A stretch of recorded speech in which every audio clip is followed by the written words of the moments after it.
Olá, pessoal, boa noite, tudo bem com vocês?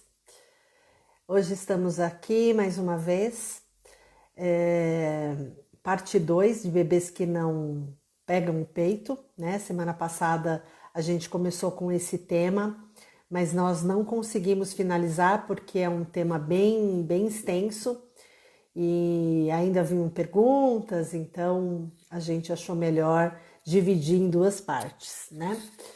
Então vamos aguardar aqui a doutora Cris entrar. Eu vou fixar a live aqui e vamos, bebês, vamos fixar a live, bebês que não.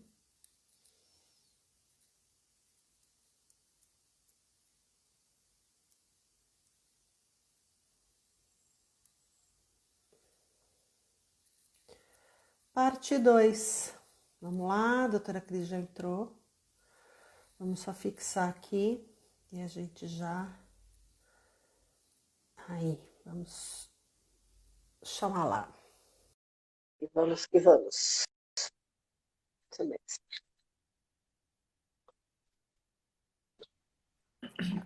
Oi, Carlinha, tudo bom? Tudo bom, Cris? Tudo jóia com você? Tudo bem, graças a Deus. Tudo jóia. E você? Tudo jóia. Saudade, eu não te vejo desde quinta. A gente não se fala desde quinta, tô com saudade Gente, já. como é que a gente fica nessa loucura? É que também nenhum paciente nosso deu trabalho esse final de semana. É verdade. É Carlinha, verdade. Isso fala... significa que tá tudo bem, né? Exatamente. É ruim, mas é bom. É isso aí. Né? Eu vou desativar os comentários aqui para eu enxergar você. Aí. Ótimo, perfeito. Então, hoje ficou a parte 2, né, daquilo que a gente estava conversando a semana passada, bebês que recusam o peito, né? Nós falamos de uma série de coisas a semana passada. Será que vai dar tempo hoje, Carlinha, da gente ver? Eu acho que sim. Acho que tem que ser só os dois itens hoje. Hoje tá E as tranquilo. perguntas, né? E as perguntinhas que o Deixa eu ver. pessoal tinha feito, são umas 4 perguntinhas e eu não coloquei mais caixinhas. Então, só se tiver perguntas por aqui, né? Ótimo, combinado. Só recapitulando então, Carlinha, o que a gente viu na semana passada? A gente viu... Semana passada a gente falou algumas coisas a respeito da real situação, né, desse bebê, a real recusa desse bebê, né, para que essa mulher se atente nessa real recusa, ou se não coisas que ela própria acha que o bebê não está querendo a mama, né?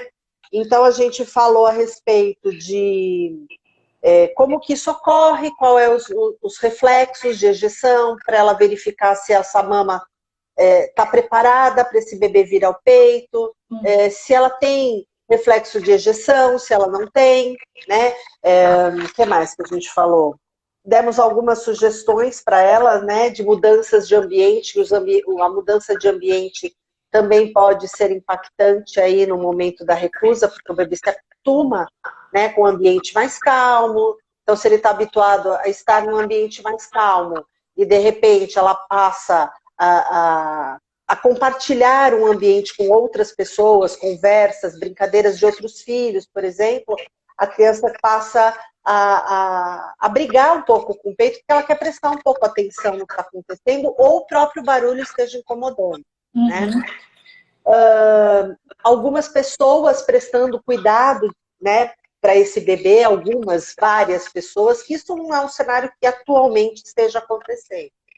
Por conta da pandemia, a gente sabe que a rede de apoio aí tá um pouco comprometida, né?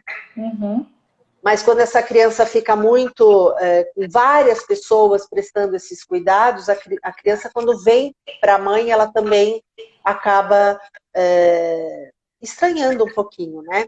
Então, isso, falamos a respeito da mudança do cheiro da mãe, muitas vezes ela muda o sabonete, essa criança também, o sabonete ou o perfume, e ela acaba estranhando o próprio cheiro da mãe, né? E aí a gente deu a dica de colocar uma camiseta, uma roupa, um pijaminha da mãe próximo do bebê para que ele se sinta mais seguro, né? Mais protegido, né?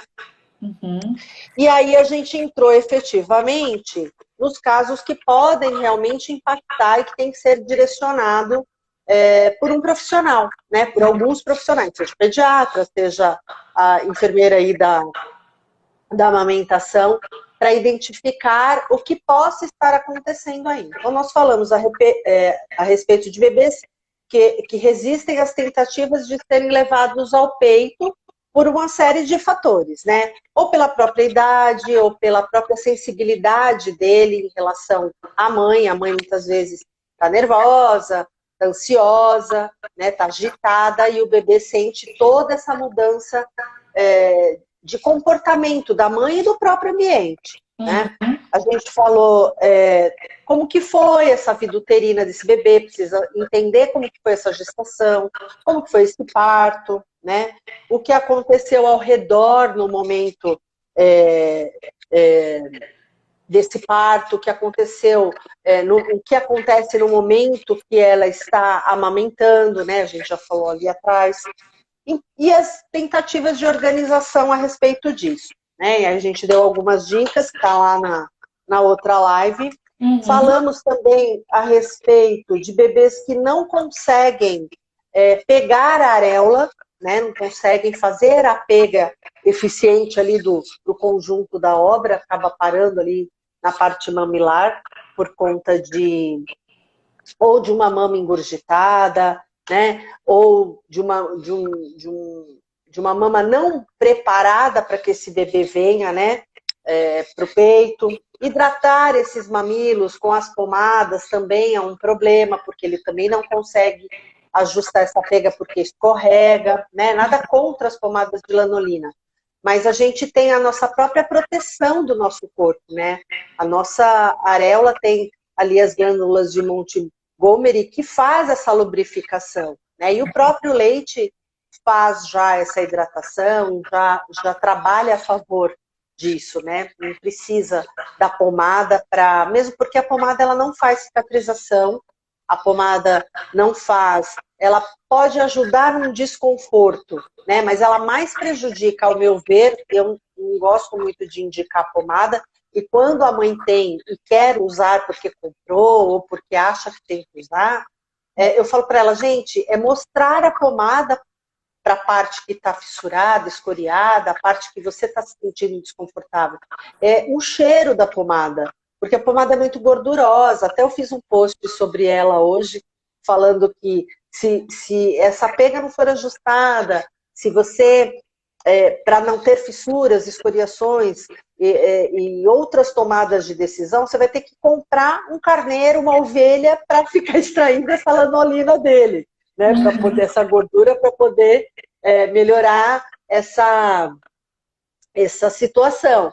Então, na verdade, a lanolina, ao meu ver, né, eu não indico para as minhas pacientes, porque ela mais prejudica do que acaba ajudando aí. E aí a gente falou também em bebês que não conseguem manter essa pega, né? Ele até tem um interesse, né? Até vai com uma sucção, mas num período curto ele acaba largando e chorando, né? Pode ser por posicionamento dele e da mãe, muitas vezes a postura que a mãe está sentada, o posicionamento dessa criança também acaba interferindo, e ele não consegue sustentar essa pega aí, né? Falei também no balanço da mãe, que tem mães que, pela própria ansiedade, elas ficam, ajustou a pega, então, para que, de repente, elas acham que aquilo vai soltar e elas ficam se balançando, e isso impacta também, e os bebês tentem e acabam mostrando que não gostam dessa forma, chorando e largando o peito, né?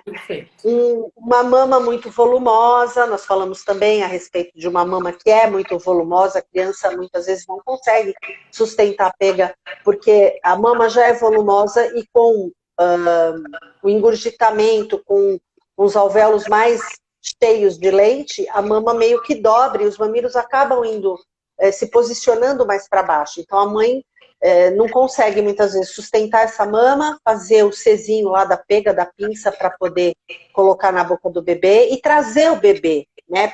Então é muita informação ali no momento, requer uma prática, obviamente, e isso, com o passar dos dias, ela vai adquirindo. E ela precisa daí alguém que ajude. Então, eu falei também da tipóia de peito, para de repente deixar essa mama na direção do narizinho desse bebê, para que esse bebê faça uma pega melhor e ela consiga enxergar como ela está fazendo. Porque está muito para baixo, ela também não consegue ver. Falamos do bebê que não suga, né? A gente, ou por bebês que sejam sonolentos, ou por medicamentos que essa mãe possa estar tomando, né? Muitos analgésicos após o parto, isso também contribui para que o bebê fique um pouco mais sonolento. Demos algumas dicas sobre isso. E chegamos nos bebês que choram, né?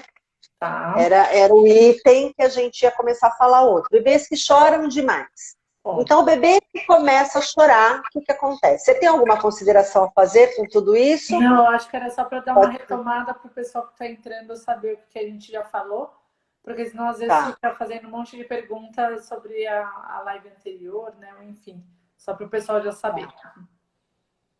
Então, os bebês que choram demais é um dos fatores que impactam aí para esse bebê recusar um pouco a mama. Então, o que acontece? Quando o bebê chora, o que a mãe... Primeira coisa que a mãe pensa, meu filho está com fome, meu bebê tem fome, né? E, na verdade, muitas vezes não é nada disso. A criança se comunica através do choro, né? E eu, como sempre digo aqui, é uma construção de relacionamento, né? Falei até na live anterior a respeito da lua de leite, né? Quando a gente casa, quando a gente namora, a gente casa, a gente depois vai para a lua de mel, né? Para ter um relacionamento mais íntimo, mais junto com essa pessoa. A mesma coisa é o bebê. O bebê, quando nasce, este relacionamento entre a mãe e o bebê precisa ser estabelecido. E aí a gente até fala, né? Visitas são bem-vindas, claro, as pessoas querem conhecer o bebê, as pessoas querem participar desse momento, que é um momento de conquista, de felicidade para a família. Mas, às vezes, acaba intervindo nessa situação, né? Um bebê que está mamando, agitação do ambiente, acabei de falar, um bebê que é muito manipulado, passa de colo em colo, isso agita muito a criança estava quietinha lá dentro da barriga, a luz já é uma coisa extraordinária para ela, já é uma coisa que ela já estranha. O barulho, a temperatura, então a agitação dessas pessoas à volta também acaba influenciando, né? Então, são motivos que a gente diz que a gente precisa dar uma colocada no pé no freio para descobrir como que é esse bebê, o que ele gosta, o que ele não gosta, como ele se comporta, conhecer o choro dessa criança, porque o choro dá sinais para a gente, né? E muitas vezes, quando ele recusa o peito, ela acha que tem alguma coisa errada com a própria... Ou ele tem fome, ou está... E se ele não consegue sustentar essa pega, se ele não suga, não faz uma pega correta e não mama um pouco, ela acha que tem alguma coisa errada com essa amamentação, né? E aí, esse relacionamento, esse choro acaba interferindo muitas vezes nessa relação entre a mãe e o filho, porque ela fica angustiada, ela fica nervosa. Com o nervoso, a ejeção de leite fica um pouco mais comprometida, porque aquela coisa de cair na corrente sanguínea, o cortisol, que vai concorrer com a ocitocina, que faz essa liberação, essa ejeção desse leite.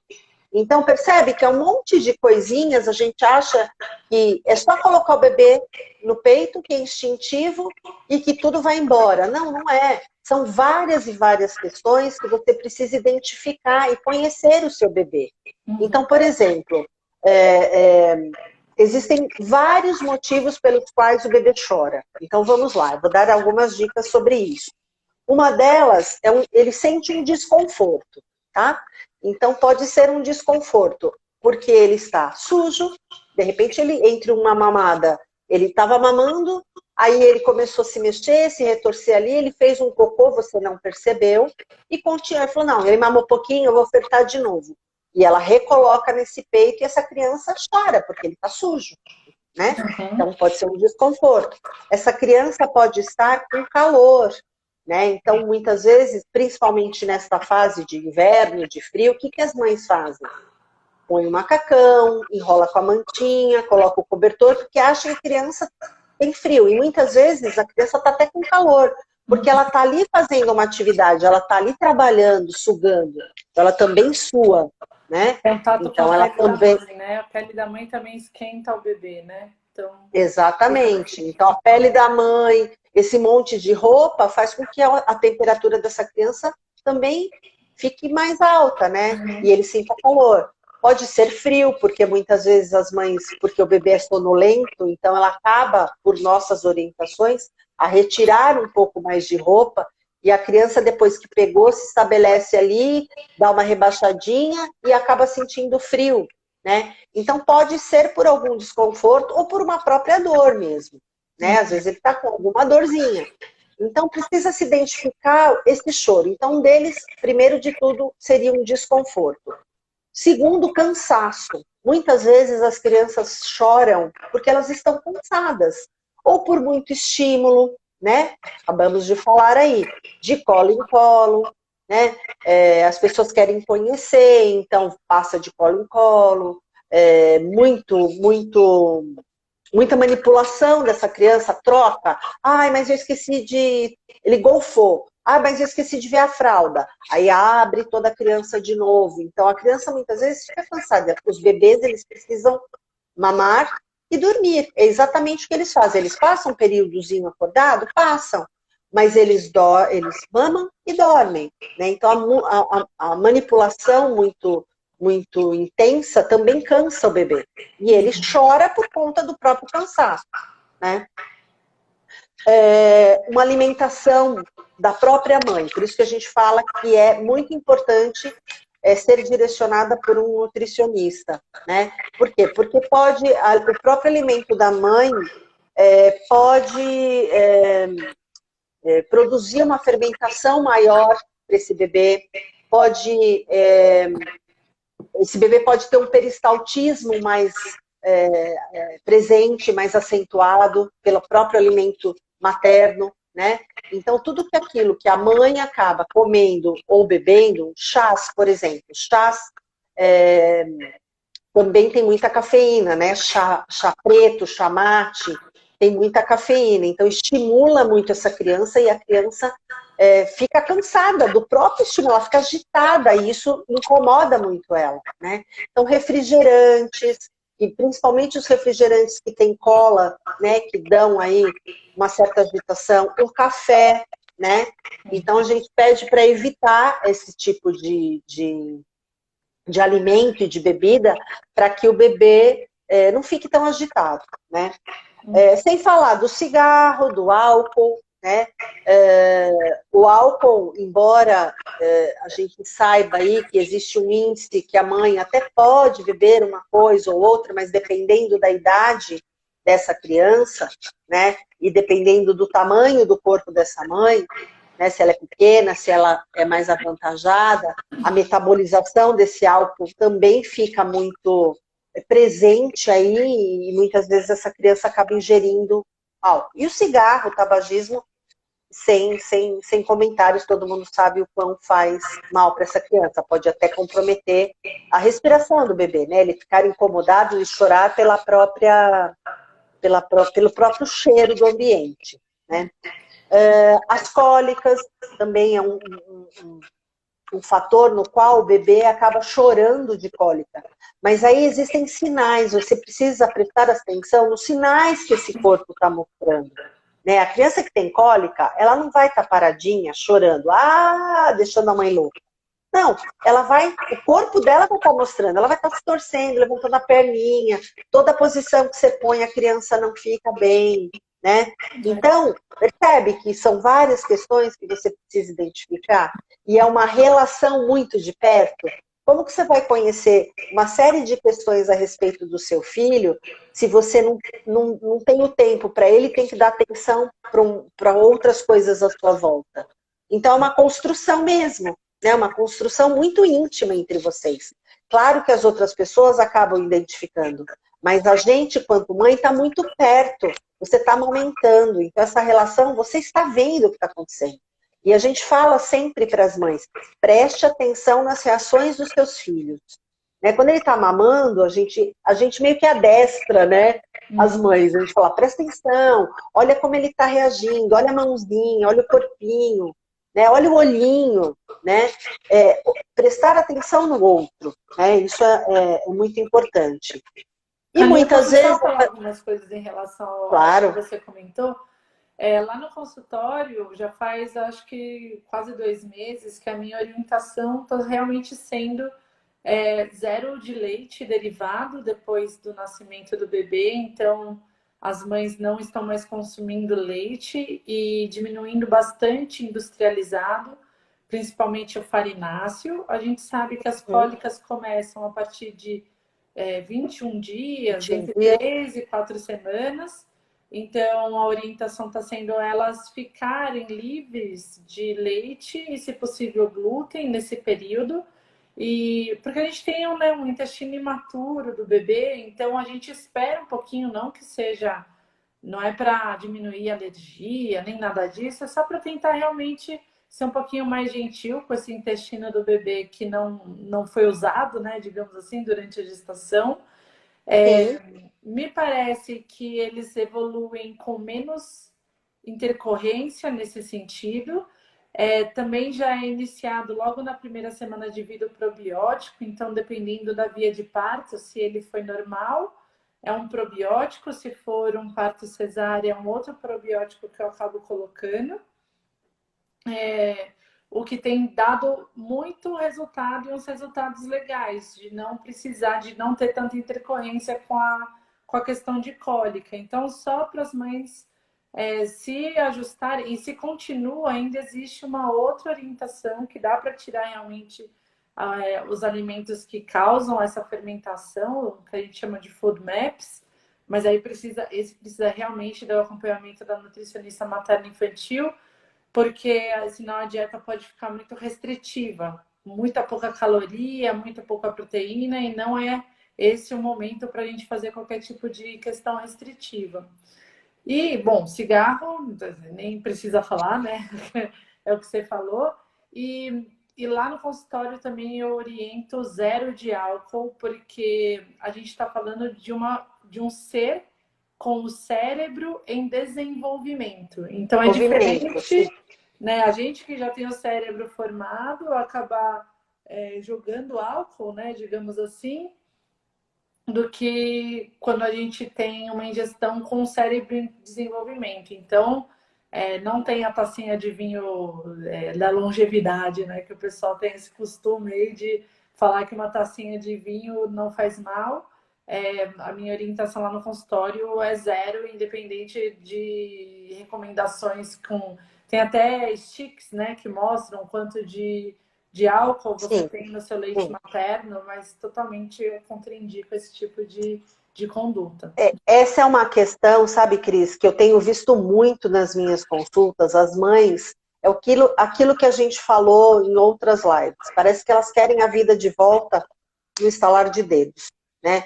E não querem em absolutamente nada ser restritiva por conta da amamentação, né? Mas é só uma taça de vinho, é só uma canequinha de cerveja, né? Mas a gente não pode nada, o puerpério já é difícil, né? E eu não posso café, eu não posso meu leite, eu não posso a minha taça de vinho, eu não posso a minha cervejinha, né?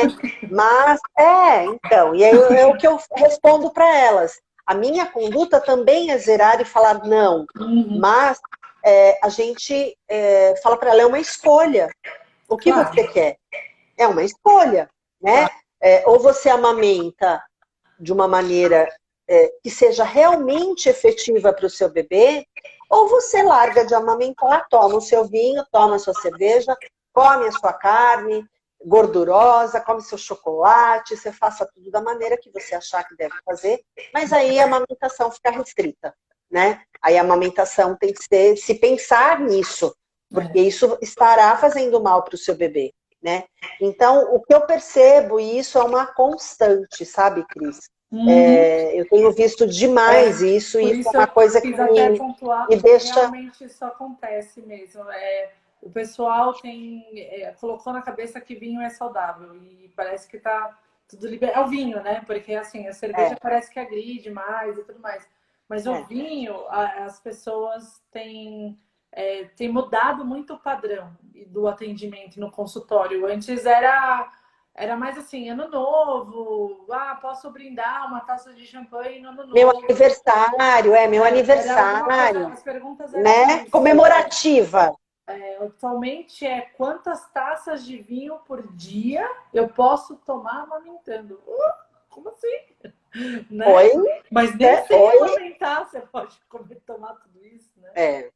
Pois é. Só para pontuar realmente isso, porque existe realmente um limite. E sabe, Cris, então lembrar uma também, coisa... Carinha, porque tem muito lugar onde, por exemplo, a desnutrição é tão importante que você recomenda a amamentação mesmo em questão de situações de abuso de droga.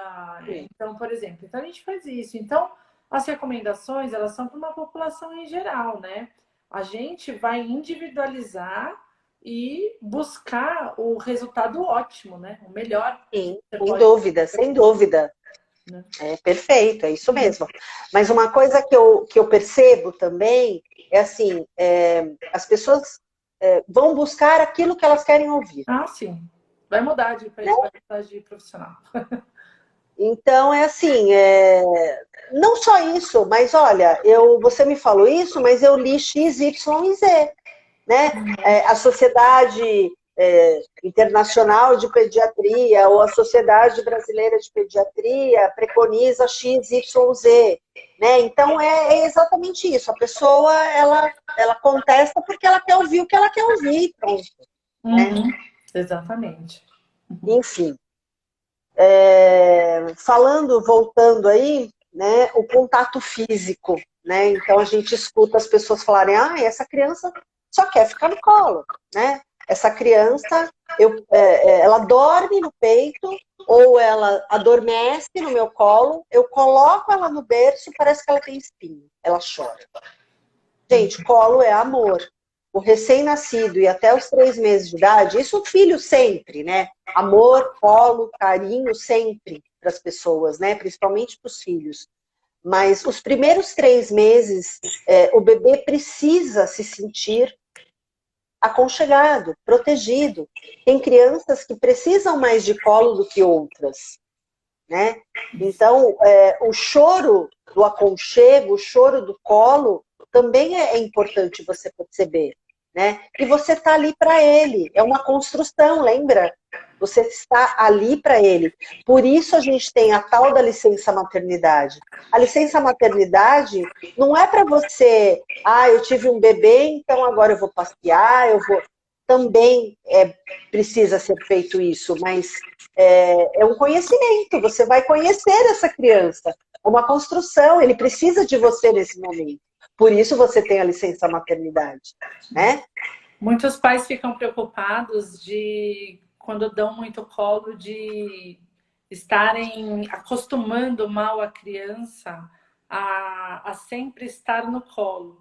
E normalmente o que eu digo para eles é que o choro da criança solicitando colo nesse período de esterogestação, ele é uma demanda real, ela é física, essa demanda. Então, não é o momento de você negar o pedido do seu filho. Nesse momento, ele só sabe se comunicar dessa forma.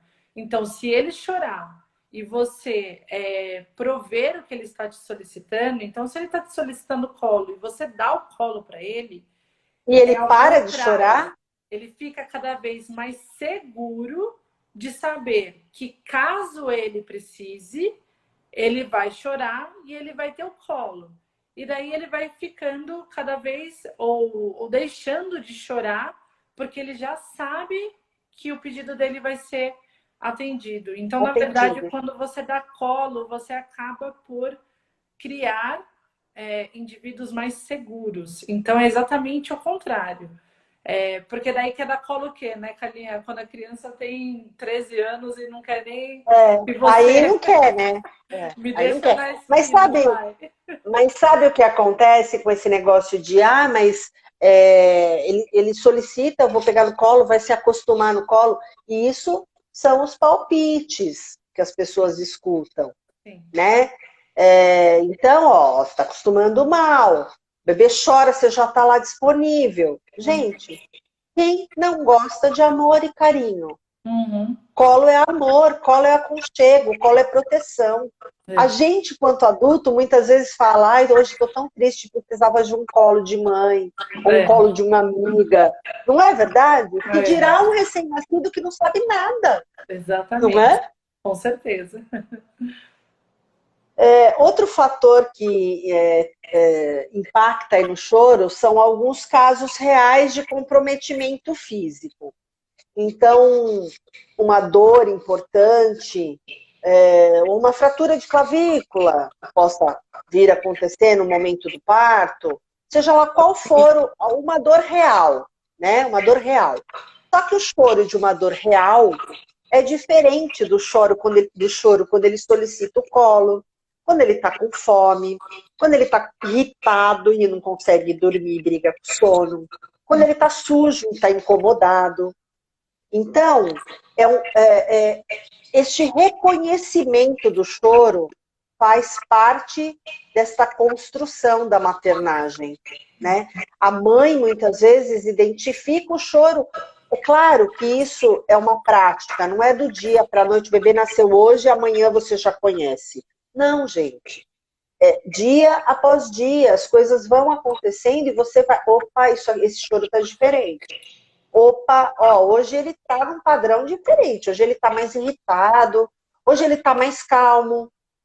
Nenhuma amamentação, nenhum dia, nenhum é igual ao outro. Isso eu falo sempre para as mães. Uma mamada nunca é igual à outra, um dia nunca é igual ao outro. Às vezes um dia é muito bom, a mãe fica super feliz, e no outro dia o bebê parece que caiu todo o padrão do dia anterior. Uhum. Mas nesse dia, de repente, o bebê não estava muito bem, estava mais sonolento, estava mais irritado, né? Ou pelo momento que a mulher esteja vivenciando, né? A gente não sabe, cada família vivencia uma questão, a gente não sabe. Uhum. E isso passa muito para a criança. O ambiente, o quanto a pessoa que está cuidando dessa criança interfere e a criança tem essa sensibilidade, sim. Né? Energia, gente, somos energia.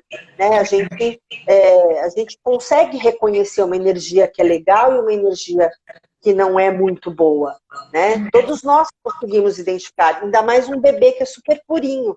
Né? Ele mais ainda. Então, essas orientações sobre os padrões de normalidade, a gente precisa orientar para a mãe, para que ela saiba o que esperar e como conduzir essas coisas. Uhum. Porque se ela não sabe o que esperar, como que ela vai saber o que é normal, né, o que está no padrão de normalidade e o que saiu do padrão de normalidade? Uhum. Então, essas orientações precisam começar na gestação.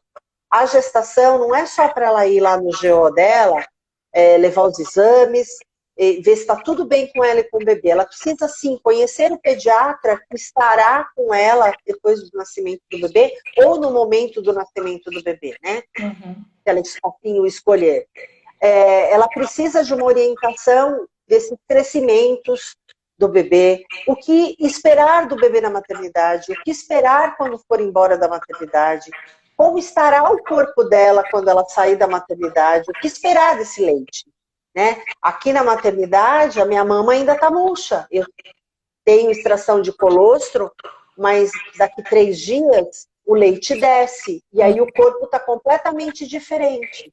Uhum. Então, se você mostra para ela uma série de questões, seja da amamentação, do choro do bebê, o comportamento dele em determinados momentos, nos picos de crescimento e nos saltos de desenvolvimento. Se você mostrar o que vai acontecer nos decorrer dos dias, ela encarará isso de uma maneira diferente. Tá. Né? Sim. Perfeito. Então, eu acho que é isso, Cris. Na verdade, é um processo, e é um processo que tem que ser ajustado com ela e os profissionais à volta dela, porque senão ela desiste. Porque amamentar, a maternidade e a amamentação, elas são difíceis. Principalmente para uma mulher, uma mãe que não está preparada para isso. Não leu, não foi orientada, não foi apoiada, não foi acolhida. Então, é um processo de construção da aprendizagem, né? E que esses profissionais precisam acolher, dar a mão e ir junto. Ó, agora tá normal, ó, agora, ó, isso daqui não está muito no padrão de normalidade. Então, vamos identificar o que está acontecendo. Precisa ter profissionais para ir se direcionando. E você lendo a respeito, a gente está querendo fazer uma live aqui para falar a respeito de maternagem, de amamentação, de crescimento e desenvolvimento das crianças nos períodos, né? Então, livros que vocês possam ler, vídeos que vocês possam assistir, para que vocês tenham dúvidas, porque não adianta nada a gente falar, leia, você lê, claro, todo mundo tem um raciocínio, então, falar, bom, então isso daqui pode ser isso aqui, para você ter dúvidas e ter com quem conversar e com quem sanar essas dúvidas, né? E no momento que o seu bebê chegar, você vai lembrar daquilo que te falaram, daquilo que te esclareceram e daquilo que você leu. E você passa também a ter um discernimento do que é bom e o que não seria muito bom para esse relacionamento entre você e o bebê, né? Então, é muito importante essa informação, né, de acolher essa paciente e mostrar a ela o que ela pode fazer em relação à construção desse relacionamento bem íntimo entre ela e o bebê. E assim, o quanto você pode agregar os familiares, o pai, a sua rede de apoio, esse pessoal precisa estar junto e empoderado com a mesma informação que ela. Para que eles se sustentem, né? Carinha, tem um motivo de recusa do upsale que também é bem frequente no consultório, em dois momentos. Aquele bebê que recusa o peito no final do dia, né? Aquele bebê que ele vem, mama tudo direitinho, aí parece que lá para 6, 7 horas da noite o bebê fica mais... Ele briga irritado. Com o peito e tudo mais, então... Só para a gente ressaltar essa possibilidade também, muitas vezes está ligado realmente à produção de leite materno e à falta de descanso materno. Acho que diria que é mais, não é nem o corpo que não está produzindo porque não estão dando oportunidade para ele produzir. Então, é bem comum a gente fazer estratégias com descanso materno perto desse período, para que a mãe possa descansar e realmente ter uma produção maior. Às vezes a gente entra com lactogogos para aumentar a produção de leite materno em quantidade mesmo, mas lembrar que só o uso da medicação sozinha não faz milagre.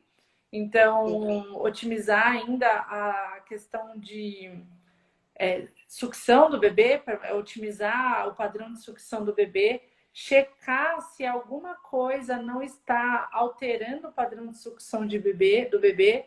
Então, às vezes é um bebê que está lá para 2, 3 meses, você já estabeleceu uma amamentação, e daí você acaba introduzindo a chupeta, e daí a chupeta acaba mudando o padrão de sucção do bebê, e antes ele conseguir esvaziar o seu peito de uma forma adequada, e agora com esse novo dispositivo ele passa a não conseguir mais sugar ou esvaziar o seu peito da mesma forma, e com isso a sua produção vai abaixando e você acaba não fazendo essa conotação. Você acha que só... Essa relação, né? Você acha que só tá cansada, faz a relação. ou alguma coisa assim, ou você tá dando aquela mamadeira dos sonhos, né? Então, assim, alguém tá dando uma mamadeira para você no meio da madrugada ou antes de dormir. Então, ficar atento em relação a isso. Então, é muito comum a gente checar dispositivos, pedir para a mãe introduzir com lactogogos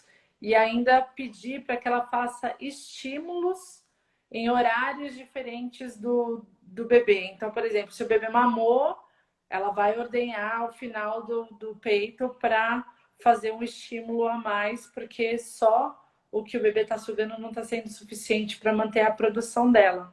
Então, essa é uma queixa bastante comum. E eu tenho essa queixa bastante comum, sabe em que momento? 5º mês de vida. Que eu acho que é aquele finalzinho da amamentação exclusiva, onde a mãe já está esgotada, às vezes ela já retomou parte das atividades dela de profissionais e tudo mais, e ela tem aquele mês que ela vê que o bebê já tem sinal de prontidão, ela quer fazer introdução alimentar antes.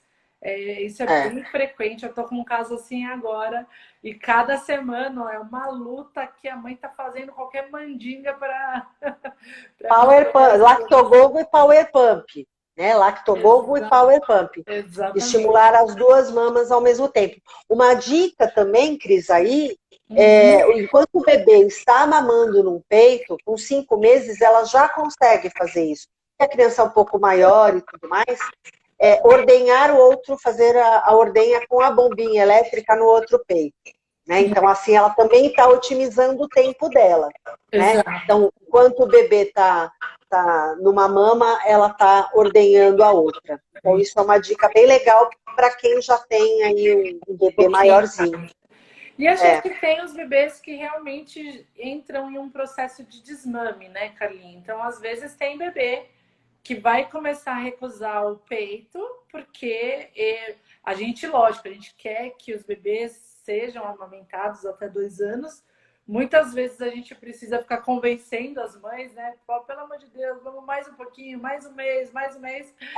E de repente a gente esquece de combinar com a criança, né? Porque daí chega um momento que realmente a criança tem uma recusa do seio, e aí é a criança que acabou guiando o desmame e não foi por nossa vontade, digamos assim, que acaba acontecendo esse tipo de procedimento. A gente até pode tentar fazer outras estratégias também para melhorar a produção e tudo mais, mas quando o bebê é um pouquinho maior é muito difícil da gente reverter esse tipo de situação. O que eu acabo propondo para as mães ficam bastante chateadas dos bebês terem desmamado por vontade própria e não por elas, é delas continuarem ordenhando o leite materno e mantendo o fornecimento do leite materno até onde a produção delas permitir, sem a sucção do bebê. E você sabe que eu tive no consultório, eles são grandes já agora, acho que eles devem ter nascido em 2013, essas crianças. Tô ficando meio velha. Mas eram prematuros, menores do que 1 quilo, gemelares. A mãe foi ordenhando leite materno. Esses bebês nunca vieram ao seio, nunca. Esses bebês nunca vieram ao seio. Essa mãe ordenhou leite materno para os 2, até 2 anos de idade. Olha que interessante, tá vendo? Que legal. É a produção, quando a gente fala que... e assim, uma coisa muito interessante na hora que a mãe vai ordenhar, porque o que impacta é a gotinha que cai ali, né? Então elas ficam um pouco neuróticas nesse sentido de, ai meu Deus, eu preciso produzir, eu preciso guardar, eu preciso ofertar, né? Ele está recusando o peito, então eu vou dar de uma outra forma, né? Na mamadeira ou no copo de transição ali. Uma super dica é colocar uma meia do bebê nesse coletor da bomba elétrica, porque aí você não vê o que está caindo. Você está sentindo que você está tendo ejeção, que a bombinha está dando conta, e você vai bombeando, não precisa ficar olhando. Porque, na verdade, é aquilo que eu já falei aqui. A bomba, ela só faz pressão negativa na parte areolo-mamilar ali, né? Na verdade, ela não faz nem estímulo na areola, ela faz estímulo no mamilo, né? Então, ela faz a sucção do mamilo. Então, É claro que ela não vai ter, e aí a ocitocina, né, que é bem relevante aí para a ejeção desse leite, ela precisa do quê? Do estímulo, ela precisa olhar esse bebê, ela precisa ter o carinho desse bebê, né? E ela não vai ter esse carinho pela bomba que está fazendo a extração ali. Então, uma dica nisso é colocar a meinha, né? Para ela não ver a gotinha que está caindo. E colocar um filme do bebê quando ele era pequenininho, né? Enfim, ver algumas coisas que se relacionam ao bebê. Um filminho do bebê, ou próximo do bebê, quando ele estiver dormindo e você está ordenhando para você ter... Porque a ocitocina é o hormônio do amor. Então, a gente não vai ter amor pela bomba, a gente vai ter amor pelo bebê. Por isso, a extração... a boca do bebê é a melhor extratora do mundo, pela pressão positiva e negativa, e você está ali aconchegada, sentindo o cheirinho dele, olhando para ele, e a ocitocina está bombando ali. E aí faz ejeção importante, né? Perfeito, perfeito, ótimo. Acho que era só essas duas situações que acontecem às vezes, mais para o final, né? Que a gente falou muito. Uma coisa que eu esqueci de falar rapidinho, de bebês que recusam um seio e o outro não. Né? Eu acho que eu falei algumas coisas, mas eu acho que isso eu não comentei. Tem bebês que vão mais para um seio do que para o outro. Por quê? Existem várias coisas que podem acontecer aí. Ou a mama tem uma ejeção muito importante e a criança se engasga, ou ela tem uma produção diminuída e a criança perde a paciência porque ela quer o fluxo, né, na boca. E existem mulheres que têm diferentes tamanhos de mamilo. Então, tem mulher que tem um mamilo mais protruso, tem mulher que tem um mamilo invertido. Então, numa mama tem um protruso e um invertido, um plano e um invertido. E a criança ela vai se adequar naquele que ela se sentir melhor, né? O que ela tiver dificuldade, ela vai recusar. E a mãe, por ver a criança mamando mais no outro, ela acaba ofertando mais aquele pela própria facilidade da criança e dela mesma, né? Então, precisa também observar isso e não deixar a criança se acostumar numa mama só. Precisa fazer o rodízio das mamas, né? Não no início, né, da amamentação, quando o bebê tem dias, porque o bebê não dá conta, né? Mal ele mama uma mama, que dirá mamar as duas. Mas a criança, depois de de uns certos dias aí, 30 dias, ele já consegue, a gente já consegue ofertar sim as duas mamas para ele, né? Então, não fazer com que ele tenha predileção, né? Se você vê que ele tem também uma predileção por um, que seu mamilo, os dois são parecidos, porque uma mama nunca é igual à outra, mas que ele tem a predileção por um, muda a posição, né? Se você está na tradicional e não vai naquela posição, muda. Coloca ele sentadinho, cavaleira. Coloca ele na invertida. Tenta colocar ele mais deitadinho, com você deitada na cama. Muda o posicionamento para ver se ele pega esse peito que ele está recusando. Isso. E na falha, nossos amigos fisioterapeutas. Isso. Eu vou falar sobre isso também. É uma das coisas. O bebê que tem o refluxo, né? Existem dois tipos de refluxo. Aquele que você está vendo e aquele que é oculto. O oculto pior ainda, né? Que a gente identifica que a criança e a mãe muitas vezes não percebe. Nós que chegamos lá e falando, ó, isso aí é um reflexo oculto, porque a criança tem sinais de um reflexo oculto, né? E aí aquilo sobe, o conteúdo gástrico sobe queimando e desce queimando. Ele meio que fica ruminando aquele conteúdo gástrico, né? E aí a gente precisa identificar e ter aí um acompanhamento multidisciplinar com a osteopatia. A osteopatia é super eficiente para ajudar nessa questão. E se realmente está muito exacerbado, essa criança chora demais normalmente, a criança vem para o peito já chorando, porque ela sabe que ela vai mamar e vai ter aquele desconforto, né? E aí o pediatra também, daí, junto com a mãe, depois de uma anamnese bem criteriosa, né, Cris? vocês muitas vezes acabam até inserindo alguma medicação para já ir ajudando e o osteopata daí ajusta o resto. Com certeza, é verdade. Tem mais alguma coisa aí, Carlinha? Não, era só isso mesmo. Eu tenho isso porque não tinha nada, né? Isso porque não tinha nada. Por isso que eu perguntei, vai dar tempo? Acho que vai, sim. Você tem alguma pergunta que deixaram? Vamos ver. Vamos ver. Vamos ver. Acho que não, né? Não. Então tá... Eu tenho uma pergunta aqui que fala a respeito da recusa. Se a recusa de um seio pode ser porque ele está inchado. Eu acho que o que ela quis dizer é quando o seio está muito cheio, né? O bebê pode sim recusar, porque ele não consegue fazer a pega e a vedação adequadamente, né? Porque a mama está muito cheia, essa areola está tensa, né? A pele está esticada, então ele vem, põe a boca, escorrega e ele não quer aquela mama, porque ele não está conseguindo mamar. Né? E se a criança insiste, a mãe insiste, acaba também machucando a mãe, né? Fazendo a abertura aí desse tecido, fazendo fissura, fazendo escoriações. Né? Exatamente. Então você tem que pode lembrar do assim. preparo de mama e ordenha, né? Antes de oferecer para o bebê, ordenhar um pouquinho de leite para aliviar esse engurgitamento que a mama fica. Isso mesmo, porque os ductos eles ficam muito cheios, é como se o leite ficasse mais viscoso, né?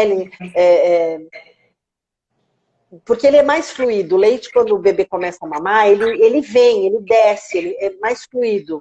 E quando ele está muito preso ali, né? Porque o bebê mama, o leite não volta para o ovéolo, ele fica no caminho. Né? Se você não dá o estímulo e não tira um pouco, aquilo fica um pouco como se ficasse meio gelatinoso, vamos dizer assim, para que elas entendam. Ele fica mais viscoso, mais gelatinoso.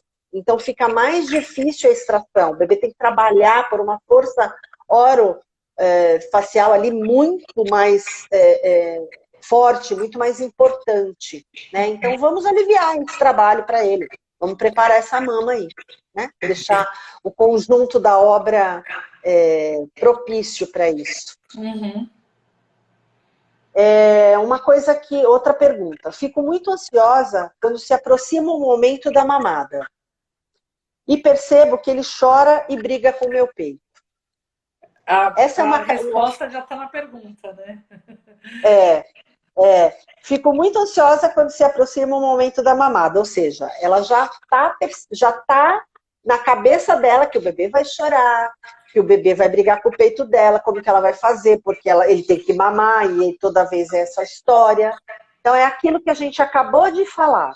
A mulher que está ansiosa, está nervosa, já está prevendo uma coisa ruim, né? Ela está descarregando na corrente sanguínea um hormônio que se chama adrenalina, cortisol, que concorre aí com a ocitocina, que é super importante no momento que o bebê vem para o peito, para ter ejeção desse leite na boquinha dele.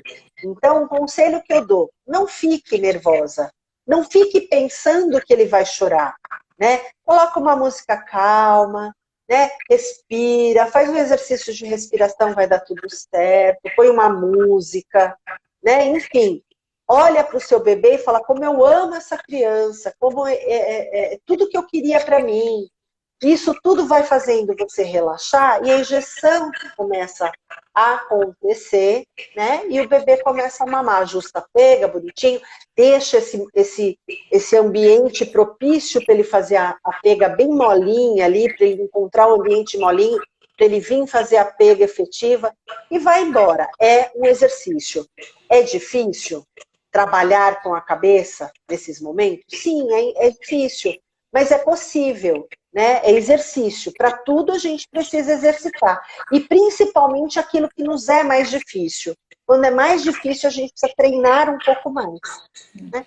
E lembrar que existem medicações homeopáticas e antroposóficas que podem ajudar a mãe a reduzir um pouquinho essa questão de ansiedade. Às vezes florais, óleos essenciais também podem ajudar. Então, conversa com seu pediatra para ver se ele tem essa Recomenda. gama de opção de prescrever esse tipo de medicação para você. Nada forte, nada psiquiátrico, nada de equilíbrio, coisa do tipo, tá? São Sim, coisas sim. mais gentis com o nosso Homeopáticas corpo. mesmo. Sem dúvida. Meu bebê briga muito no peito e dorme. Não é falta de estímulo? Ou excesso de estímulo. Né? Meu bebê briga, briga, briga com o peito, e aí quando ele vem ao peito, ele dorme. Não é falta de estímulo? Não. Eu acredito que podem ser várias coisas aí. Pode ser, ele briga, briga com o peito porque ele não encontra um ambiente propício para ele fazer apego. Esse pode ser uma questão, né?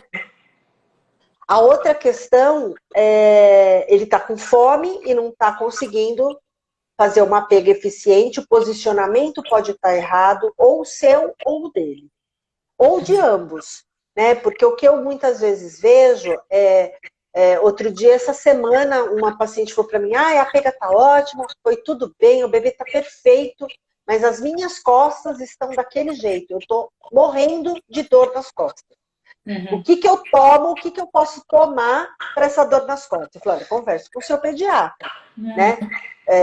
Porque eu não posso prescrever nenhuma medicação, mas a sua postura precisa ser corrigida. Senão Né? não vai ficar tomando remédio para sempre. Não é o peito que vai ao bebê, é o bebê que vem ao peito. Então, essas correções é muito engraçado, porque eu ajusto, aí elas estão lá e pegou. Aí elas estão tensas, aí eu só faço assim na cadeira para elas encostarem. Ai, nossa, encostei. Eu falei, então, tá vendo? Você precisa relaxar. Porque a criança também sente essa tensão. Porque no momento que você está tensa, não é só o seu corpo que está tenso, você está comprimindo essa criança contra a sua mama, né? Ou é a cabeça dele que você está enfiando na mama, ou é o corpinho dele que você está apertando contra o seu, e as coisas têm que ser mais soltas. Né? Eu falo, solta um pouquinho a cabeça, solta um pouquinho o braço, relaxa, porque a criança sente a sua tensão, e aí ela também se incomoda, porque ela é sensível. E aí ele briga, ele fica cansado, aí ele dorme. Então não é falta de estímulo, né? É muito estímulo e algumas questões que precisam serem observadas aí. Perfeito. É isso, eram essas 3 perguntinhas. Que ótimo, que bom, porque falta só 2 minutos, Carlinha. Eram só essas 2. Que bom que não tem mais nenhuma, que eu ia falar, não, vamos responder na caixinha. Bom, então acho que é isso, né, Carlinha? 2 lives aí falando de recusa do bebê ao seio materno. Acho que a gente acabou esgotando o tema. E agora, vamos para o próximo, então, né? A gente vai, na quinta-feira, dar dicas aí de como a mãe se preparar de uma forma mais lúdica para esse momento da amamentação, onde buscar boas fontes de informação. E sempre, lógico, gente, tudo que vocês verem, discutam com a equipe que está atendendo vocês, porque é lógico que todo conteúdo vai abordar diferentes lados da questão e sempre alguém está querendo defender uma bandeira, né? Então a gente recomenda, mas tomar cuidado também com os extremismos aí, que a gente também vai ter oportunidade de discutir falando desses Na live. comentários. Na verdade, a gente vai dar material para que vocês pensem, né? A gente vai dar material para que vocês leiam aquilo e raciocinem a respeito daquilo, né? Exato. Tipo, mas isso é saudável? Mas isso é bom? Isso é ruim? A gente quer que vocês exercitem esse tipo de coisa. É exatamente o que a gente quer fazer. A gente quer jogar a sementinha para vocês exercitarem, né? Então tá joia, Carlinha. 1 minuto aí. A gente se vê então na quinta-feira, trazendo esse tema novo para o pessoal. Gente, pessoal, obrigada pela audiência. Tchau, tchau. Beijo, tchau.